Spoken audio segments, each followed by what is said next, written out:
Hey, super peaceful out here as I am just coming off a really amazing weekend at a festival, virtual festival that was originally supposed to take place in Mallorca.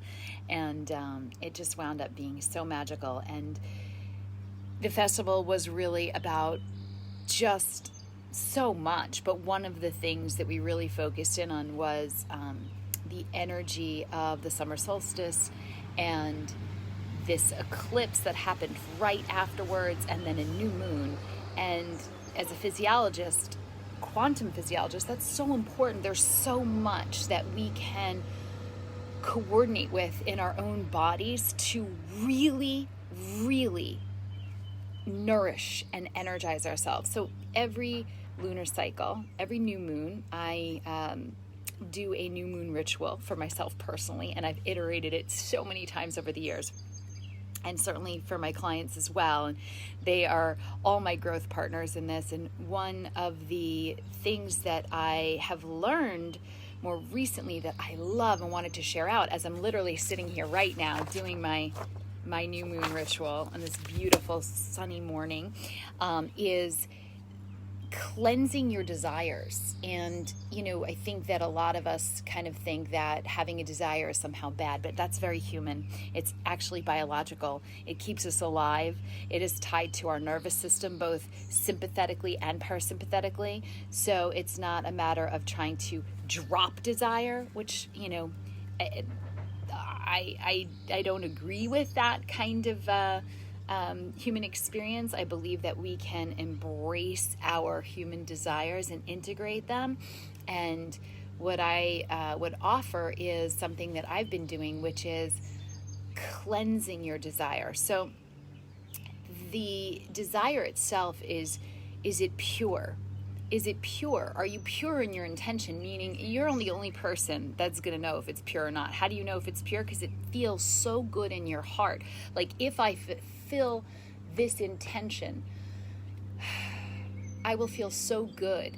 It is contributing to the evolution of the human species. It is uplifting the planet in some way. It is giving to humanity my gift. And it could be as big or small. It's whatever that looks like for you. You know that you're locked into that golden path because you feel golden with light when you're like, wow, if I see this through, I feel so good about myself. Not, hey, I feel good, but I feel good about myself. I can stand in my own authority, my own caliber, and say, this is why I'm here, and this is my contribution, and this is my unique gift.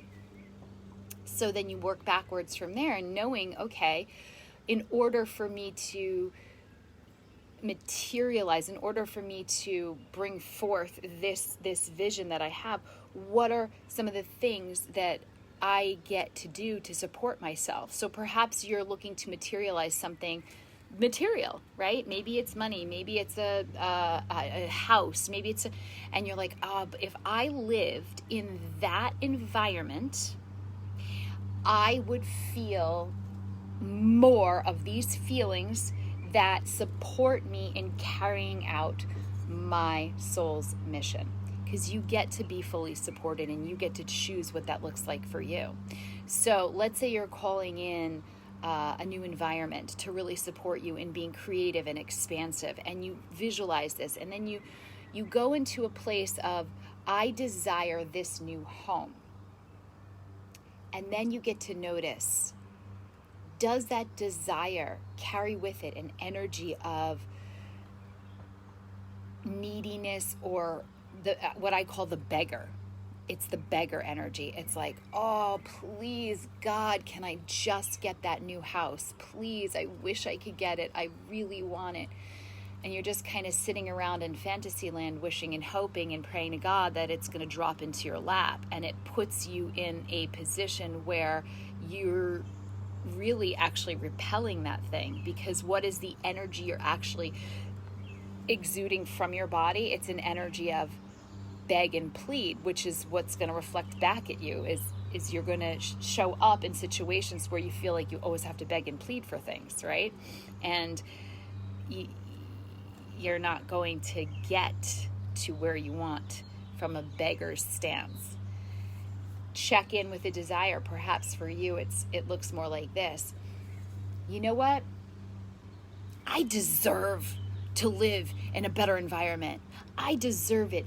I work and I demand this. I feel like I'm entitled to finally get this. I have sacrificed and suffered enough in my life, and I deserve to have this nicer house.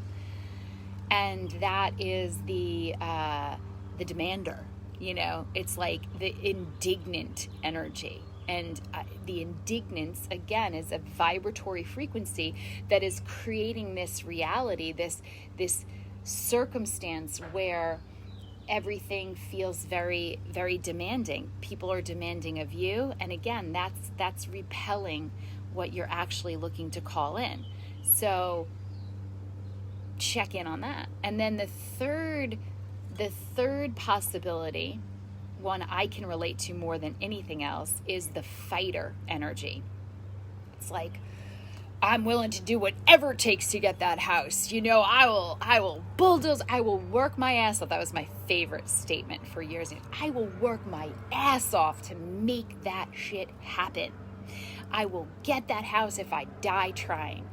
And again, I was alluded to that, believing in that so much, like that's right action.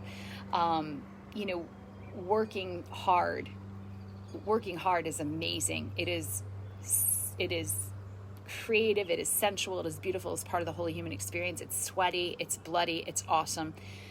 But it's also very nourishing when you're doing it from a place of, wow, this is fun. The actual journey is fun versus I have to give up myself in a way that feels really depleting and exhausting in order to achieve something that I don't believe I will be happy with until I have it. In other words, I am not happy now, and I have to sacrifice, suffer, burn, and work my ass off to get the thing, and then when I get the thing, then I'll be happy. So what does that do? Again, it repels that from coming into your reality, because this is the energy that you're minute to minute. You're in a place of anxious fighter, and it creates a very volatile internal environment for your nervous system, your bloodstream.